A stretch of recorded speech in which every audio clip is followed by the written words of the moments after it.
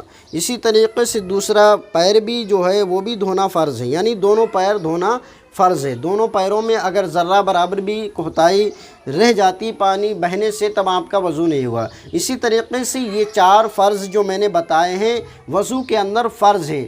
اگر فرض میں ذرہ برابر بھی کوتاہی رہ جاتی ہے پیارے، تب آپ کا وضو نہیں ہوگا۔ اور ذرا سوچیں، جب آپ کا وضو نہیں ہوگا تو آپ کی نماز نہیں ہوگی، نہ تو آپ قرآن شریف چھو سکتے ہیں، نہ تو سجدہ کر سکتے ہیں، کیونکہ وضو کا اچھی طریقے سے ہونا بہت ضروری ہے۔